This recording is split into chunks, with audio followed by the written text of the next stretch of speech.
नमस्कार दोस्तों, एनएस ज्योतिष में आपका फिर से स्वागत है। आज हम बात करेंगे कर्क लग्न यानी कि कैंसर एस्टेंडेंट का मई 2025 आपके लिए कैसा रहेगा, ये हम लोग जानेंगे। अगर आपने कर्क लग्न का अप्रैल 2025 का मासिक फलादेश एवं उपाय नहीं देखा है तो ऊपर दिए हुए आई बटन पर क्लिक करें। देखिए, ये वाला जो भाव होता है, इस भाव को लग्न भाव कहते हैं। इस भाव पे अगर 4 नंबर लिखा हुआ है तो ये कर्क लग्न वाले जातकों की पत्रिका है। आइए देखते हैं शुरुआती तौर पे कौन कौन से ग्रह आपके किस किस भाव में बैठे हुए हैं। तो मंगल आपके लग्न में बैठे हुए हैं, केतु आपके तीसरे भाव में बैठे हुए हैं, राहु शुक्र बुध और शनिदेव आपके नवम भाव में बैठे हुए हैं, वहीं सूर्य आपके दशम भाव में बैठे हुए हैं और गुरुदेव आपके 11वें भाव में बैठे हुए हैं और चंद्रमा आपके 12वें भाव में बैठे हुए हैं। अब अगर हम लोग लग्न देख रहे हैं तो देखिए, लग्न पे आपके मंगल विराजमान है 14 अप्रैल से। तो 14 अप्रैल से आपने नोटिस किया होगा कि आपको क्रोध ज्यादा आ रहा है, तो आपको आपके क्रोध पे नियंत्रण रखना है और किसी से भी विवाद से बचना है। और आपके लग्न के स्वामी आपके 12वें भाव में 1, 2, 28, 29 और 30 तारीख को विराजमान है। तो 1, 2, 28, 29 और 30 तारीख को आपके खुद के खर्चे बढ़ेंगे, दवाई संबंधित, हॉस्पिटल संबंधित आपके खर्चे बढ़ेंगे। और जब चंद्रमा लग्न पे आपके 3, 4 और 5 तारीख को विराजमान होंगे तो आपको सेल्फ कॉन्फिडेंट यहाँ पे आप महसूस करेंगे। दूसरे भाव में आपके केतु 29 मई को विराजमान हो रहे हैं और आपके दूसरे भाव के स्वामी आपके दशम भाव में विराजमान है। देखिए, दूसरा भाव जो होता है वो होता है आपके बॉस, पिता, काम, ऑफिस का होता है। केतु आपके दूसरे भाव में जब 29 मई से विराजमान होंगे तो आपके परिवार के सदस्यों को आपको प्रेडिक्ट करना थोड़ा मुश्किल जाएगा। वे बोलेंगे कुछ, करेंगे कुछ। यहाँ पे देखिए, आपको अचानक धन हानि और अचानक धन लाभ, जिसको कि हम लोग बोलते हैं ना सडन गेन पैसा का, उसके योग बन रहे हैं। और आपके दूसरे भाव के स्वामी आपके दशम भाव में 13 अप्रैल से लेकर के 14 मई तक विराजमान है। तो यहाँ पे देखिए, आपका जो आप काम में मेहनत करेंगे ना, वो आपके लिए लाभदायक साबित होगा और उससे आपका सेविंग्स भी होगा और आपके पैतृक संपत्ति मिलने के योग भी बन रहे हैं। और जब आपके दूसरे भाव के स्वामी आपके 11वें भाव में 15 मई से विराजमान होंगे, तो अगर आपका कोई घर किराए पे नहीं गया है तो 15 मई से किराए पे घर या आपके दुकान के लगने के योग बन रहे हैं। अगर आप ब्याज से संबंधित काम करते हैं, यानी कि पैसे को ब्याज पे देते हैं, तो भी आपके काम से आपके लाभ के योग 15 मई से बन रहे हैं। और जो आप पैसा कमाएंगे ना 15 मई से, यहाँ पे देखिए, वो पैसा आपका टिकेगा भी। तीसरे भाव में आपके केतु विराजमान है, गुरुदेव की दृष्टि पड़ रही है और शनिदेव की दृष्टि पड़ रही है और आपके तीसरे भाव के स्वामी आपके नवम भाव में विराजमान है। देखिए, तीसरा भाव जो होता है वो होता है आपके स्वयं के पराक्रम, धैर्य, छोटे भाई बहन, पड़ोसी, डेली के प्रवास का होता है। केतु आपके तीसरे भाव में विराजमान है। तो आपने नोटिस किया होगा 30 अक्टूबर 2023 से 28 मई 2025 तक आप काम किसी भी तरीके से करा रहे हैं, यानी कि साम दाम दंड भेद कोई भी तरीका हो, आप अपने पराक्रम से आप उस काम को कर पा रहे हैं। और गुरुदेव की दृष्टि भी 1 मई 2024 से पड़ने लगी। तो आपका डेली का प्रवास आपने नोटिस किया होगा कि 1 मई 2024 से बढ़ा हुआ है। देखिए, जब आपका डेली का प्रवास बढ़ा हुआ था और यहाँ पे आपके पराक्रम भाव में गुरुदेव की दृष्टि पड़ रही थी, तो आपका पराक्रम भी निश्चित तौर पर अच्छा रह रहा था। आपके छोटे भाई बहन हो गए, पड़ोसी हो गए, उनको आपको प्रेडिक्ट करना थोड़ा मुश्किल जा रहा था, पर यहाँ पे आपके और आपके छोटे भाई बहन हो गए, पड़ोसी हो गए, उनके साथ आपके संबंध में आपको मजबूती भी देखने मिल रहा था 28 मार्च 2025 तक। 29 मार्च से जब शनिदेव की दृष्टि पड़ने लगी तो यहाँ पे देखिए, पराक्रम को लेकर के मिला जुला फल मिल रहा था। पर 14 मई के बाद सिर्फ शनिदेव की दृष्टि आपके तीसरे भाव में पड़ेगी। तो यहाँ पे देखिए, पराक्रम में आप थोड़ी बहुत कमी महसूस करेंगे। छोटे भाई बहन से आपके मनमुटाव होने की संभावनाएं बन रही है, मनमुटाव से बचें। और आपके तीसरे भाव के स्वामी आपके नवम भाव में विराजमान है 27 फरवरी से और 6 मई तक आपके नवम भाव में विराजमान है। तो अगर आपने कोई भाग दौड़ किया होगा 27 फरवरी से, और ये भाग दौड़ अगर आप अभी भी अगर करेंगे ना, अगर आपने नहीं किया है, कोई काम का आपको भाग दौड़ करने मिल रहा है, तो भाग दौड़ कीजिए, आपके लिए निश्चित तौर पर लाभदायक साबित होगा। और जब आपके तीसरे भाव के स्वामी आपके दशम भाव में 7 मई से लेकर के 22 मई तक विराजमान है, तो जैसा कि मैंने आपको बताया, काम के लिए आपका भाग दौड़ बढ़ेगा, तो भाग दौड़ कीजिए। ये भाग दौड़ आपके लिए लाभदायक साबित होगा, यानी कि काम के लिए जो आप भाग दौड़ करेंगे वो आपके लिए फलदायी रहेगा। आपके बॉस, पिता से आपको हिम्मत मिलेगी, आपके काम से आपको हिम्मत मिलेगी। और जब आपके तीसरे भाव के स्वामी आपके 11वें भाव में 23 मई से विराजमान होंगे, तो यहाँ पे देखिए, जैसे कि मैंने आपको बताया, काम के लिए आपको भाग दौड़ करना है। भाग दौड़ अगर आप नहीं कर रहे हैं तो आपको नहीं बेनिफिट मिलेगा, तो भाग दौड़ जरूर कीजिए और निश्चित तौर पर आपके लिए फलदायी साबित होगा। आपके छोटे भाई बहन अगर कमाने वाले हैं तो उनसे आपके लाभ के योग बन रहे हैं और ये लाभ के योग 23 मई से बन रहे हैं। चौथे भाव में आपके गुरुदेव की दृष्टि पड़ रही है और मंगल की दृष्टि पड़ रही है, और आपके चौथे भाव के स्वामी आपके नवम भाव में विराजमान है। देखिए, चौथा भाव जो होता है वो होता है आपके सुख, घर, वाहन, माता का होता है। चौथे भाव में आपके गुरुदेव की दृष्टि पड़ रही है, तो घर वाहन को लेकर के निश्चित तौर पर आपको शुभ फल की प्राप्ति होगी, सुख आपको निश्चित तौर पर मिलेगा। और अगर आप घर खरीदने का सोच रहे हैं तो यहाँ पे आपके घर खरीदने में आपका भाग्य भी आपका अच्छा साथ देगा।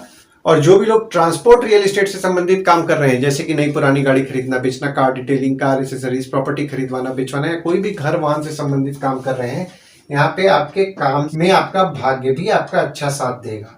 और जब आपके चौथे भाव के स्वामी आपके दशम भाव में 31 मई से विराजमान होंगे, तो कोई काम में अगर आपको दिक्कतें आ रही हैं तो देखिए यहाँ पे आप काम वो वाला अगर घर से करेंगे तो निश्चित तौर पर आपको पॉजिटिव रिजल्ट मिलेगा। और जो लोग ट्रांसपोर्ट, रियल एस्टेट से संबंधित भी काम कर रहे हैं, यहाँ पे उनके काम में उनको बहुत ही अच्छा रिजल्ट देखने मिलेगा। और देखिए यहाँ पे मंगल की दृष्टि भी आपके चौथे भाव में पड़ रही है, तो यहाँ पे देखिए आपका फोकस आपकी माता के ऊपर रहेगा, पर आपकी माता के स्वभाव में थोड़ा क्रोध आपको देखने मिलेगा। तो यहाँ पे देखिए आपको क्रोध आएगा, आपकी माता को भी क्रोध आएगा, छोटे मोटे विवाद हो सकते हैं, विवाद से बचिएगा। पांचवें भाव में आपके कोई ग्रह नहीं है, पर यहाँ पे देखिए गुरुदेव की दृष्टि 13 मई तक पड़ रही है, और आपके पांचवें भाव के स्वामी आपके लग्न पे विराजमान होकर के केंद्र त्रिकोण राजयोग का निर्माण किए हुए हैं।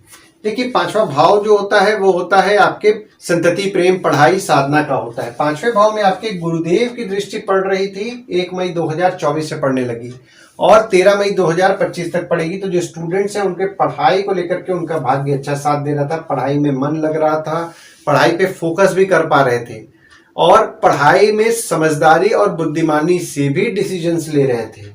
और यहाँ पे देखिए समझदारी और बुद्धिमानी से तो डिसीजंस आप पूरे मई के महीने में लेंगे, क्योंकि यहाँ पे देखिए मंगल द्वारा आपके पत्रिका में केंद्र त्रिकोण राजयोग का निर्माण हो रहा है। अगर आपका किसी के साथ प्रेम संबंध चल रहा है तो उनके साथ भी आपके संबंध में आपको मजबूती देखने मिलेगा, आपके बच्चे के साथ आपके संबंध में आपको मजबूती देखने मिलेगा।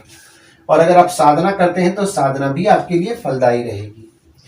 छठवें भाव में आपके गुरुदेव की दृष्टि पड़ रही है और शनिदेव की दृष्टि पड़ रही है, और आपके छठवें भाव के स्वामी आपके 11वें भाव में विराजमान है। देखिए, छठवां भाव जो होता है वो होता है आपके रोग, ऋण, शत्रु, मामा मौसी का होता है। जो भी लोग मेडिकल फील्ड से संबंधित काम कर रहे हैं, जैसे कि डॉक्टर हैं, फार्मासिस्ट हैं, मेडिकल इक्विपमेंट का बिजनेस कर रहे हैं, या फिर बैंक रिकवरी, सिक्योरिटी सप्लाई से संबंधित काम कर रहे हैं, यहाँ पे आपके काम से आपके लाभ के योग तो 1 मई 2024 से बन रहे हैं। पर यहाँ पे देखिए शनिदेव की दृष्टि आपके छठवें भाव में पड़ने लगी 29 मार्च से। तो 29 मार्च से काम को लेकर के थोड़ी बहुत जो दिक्कतों का आपको सामना करना पड़ रहा था, उसमें भी आपको सुधार देखने के लिए 14 मई 2025 से मिलेगा। और आपको स्किन में ड्राइनेस होने की समस्या आपको हो रही होगी, और यहाँ पे देखिए आपको आपके हेल्थ पे फोकस रखना है। खासकर 14 मई से यहाँ पे आपके हेल्थ पे आपको ध्यान देना है, क्योंकि यहाँ पे देखिए बीमारी संबंधित थोड़ी बहुत परेशानियां बढ़ सकती हैं। डायबिटीज है, शुगर है, तो थोड़ा अपने हेल्थ पे ध्यान दें, और रेगुलर बेसिस पे एक्सरसाइज करेंगे तो आपको निश्चित तौर पर पॉजिटिव रिजल्ट देखने मिलेगा। और जब आपके छठवें भाव के स्वामी आपके 12वें भाव में 14 मई से विराजमान होंगे, तो यहाँ पे देखिए गुरुदेव द्वारा आपके पत्रिका में विपरीत राजयोग का निर्माण हो रहा है। तो विपरीत राजयोग चूंकि गुरुदेव द्वारा बन रहा है, तो यहाँ पे आपके शत्रु या कॉम्पिटिटर का आप निश्चित तौर पर नाश करेंगे। छोटी मोटी बीमारी हो रही है, उसमें भी आपको सुधार देखने मिलेगा। हालांकि यहाँ पे देखिए आप खर्च कम करने का प्रयास करेंगे 14 मई से, पर आपके खर्चे होंगे 14 मई से, तो खर्चों पे कंट्रोल रखें। 7वें भाव में आपके गुरुदेव की दृष्टि पड़ रही है और मंगल की दृष्टि पड़ रही है, और आपके 7वें भाव के स्वामी आपके 9वें भाव में विराजमान है। देखिए 7वां भाव जो होता है वो होता है आपके स्पाउस, भागीदार का होता है। 7वें भाव में आपके गुरुदेव और मंगल दोनों की दृष्टि पड़ रही है, तो आपने नोटिस किया होगा कि आपके स्पाउस के साथ आपके संबंध में आपको मजबूती देखने 1 मई 2024 से मिल रहा है। हालांकि यहाँ पे देखिए 14 अप्रैल 2025 से आपके स्पाउस, भागीदार थोड़ा स्वभाव में एग्रेसिव रह रहे हैं, पर डिप्लोमेटिकली अगर आप हैंडल कर रहे हैं तो निश्चित तौर पर पॉजिटिव रिजल्ट रहेगा आपके लिए। और आपके स्पाउस या भागीदार को लेकर के आपका फोकस भी रहेगा, और आपके स्पाउस और भागीदार के साथ आपके संबंध में आपको मजबूती भी देखने मिलेगा। देखिए अगर आपको कोई सलाह की जरूरत है ना, तो यहाँ पे आपके स्पाउस या भागीदार आपके लिए अच्छे सलाहकार भी रह रहे हैं, और हो सकता है आप आपके स्पाउस के साथ कोई मंदिर की यात्रा भी करें। 8वें भाव में आपके राहु 29 मई को विराजमान हो रहे हैं, गुरुदेव की दृष्टि पड़ रही है और मंगल की दृष्टि पड़ रही है, और आपके 8वें भाव के स्वामी आपके 9वें भाव में विराजमान है। देखिए 8वां भाव जो होता है वो होता है आपके आयु, जीवन, मृत्यु, अचानक धन लाभ, ससुराल का होता है। 8वें भाव में आपके राहु 29 मई से विराजमान हो रहे हैं। तो यहाँ पे देखिए आपके अचानक धन लाभ के योग बना रहे हैं, पर आपके ससुराल वालों के स्वभाव में 29 मई के बाद आपको जिद देखने मिलेगा। हालांकि यहाँ पे देखिए 14 मई से आपके ससुराल वालों के साथ आपके संबंध में आपको मजबूती भी देखने मिलेगा, पर आपके ससुराल वाले थोड़ा स्वभाव में एग्रेसिव रहेंगे। आपका फोकस आपके ससुराल वालों को लेकर के रहेगा, पर वे स्वभाव में एग्रेसिव रहेंगे, तो थोड़ा डिप्लोमेटिकली अगर आप चीजों को हैंडल कर रहे हैं तो निश्चित तौर पर पॉजिटिव रिजल्ट देखने मिलेगा। और आपके ससुराल वाले आपके लिए भाग्यशाली भी रहेंगे। 9वें भाव में आपके राहु विराजमान है, शुक्र विराजमान है, बुध विराजमान है और शनिदेव विराजमान है। और आपके 9वें भाव के स्वामी आपके 11वें भाव में विराजमान है। देखिए 9वां भाव जो होता है वो होता है आपके भाग्य, धर्म, जीजा, साली, साला, छोटे भाई के स्पाउस का होता है। राहु आपके 9वें भाव में विराजमान है 30 अक्टूबर 2023 से, और 28 मई 2025 तक आपके 9वें भाव में विराजमान रहेंगे। तो आपके जीजा, साली, साला, छोटे भाई के स्पाउस हो गए, उनके स्वभाव में थोड़ा आपको जिद देखने मिला होगा, और दूसरे धर्म के प्रति आपका अट्रैक्शन भी बढ़ा होगा इस पीरियड में। देखिए यहाँ पे 9वें भाव में शुक्र बुध दोनों की युति हो रही है, और लक्ष्मी नारायण योग का निर्माण हो रहा है 6 मई तक। तो आपको निश्चित तौर पर शुभ फल की प्राप्ति कराएंगे। और शनिदेव भी आपके 9वें भाव में विराजमान है, तो आपके भाग्य आपका निश्चित तौर पर साथ देगा, पर जिस समय आप एक्सपेक्ट करेंगे आपका भाग्य साथ देगा उस समय नहीं देगा, थोड़ा देरी होगा, पर आपका भाग्य आपका जरूर साथ देगा। और आपके 9वें भाव के स्वामी आपके 11वें भाव में विराजमान है 13 मई तक। तो 13 मई तक कम्युनिकेशन द्वारा अगर आप काम करने का प्रयास कर रहे हैं तो देखिए आपका भाग्य निश्चित तौर पर साथ देगा। हालांकि थोड़ी बहुत देरी होगी आपके काम में, पर आपका भाग्य साथ देगा। आपके बड़े भाई बहन हो गए, दोस्त हो गए, पहचान के लोग हो गए, वे आपके लिए भाग्यशाली रहेंगे। 10वें भाव में आपके सूर्य विराजमान है, बुध 7 मई को विराजमान होंगे और शुक्र 31 मई को विराजमान होंगे। और 10वें भाव में जो आपके सूर्य विराजमान हो जा रहे हैं वे उच्च के हो जा रहे हैं। देखिए 10वां भाव जो होता है वो होता है आपके बॉस, पिता, काम, ऑफिस का होता है। 10वें भाव में आपके सूर्य विराजमान है, तो यहाँ पे देखिए अगर आप सरकारी काम का प्रयास कर रहे हैं 13 अप्रैल से लेकर के 14 मई तक आपके लिए फेवरेबल समय बन रहा है। और यहाँ पे देखिए आपके 10वें भाव में बुध आदित्य योग का भी 7 मई से लेकर के 14 मई तक निर्माण हो रहा है। तो आप आपके काम में समझदारी और बुद्धिमानी से निश्चित तौर पर निर्णय लेंगे। और 31 मई को जब शुक्र आपके 10वें भाव में विराजमान होंगे तो लेडीज द्वारा आपके काम में आपको मदद मिलेगी।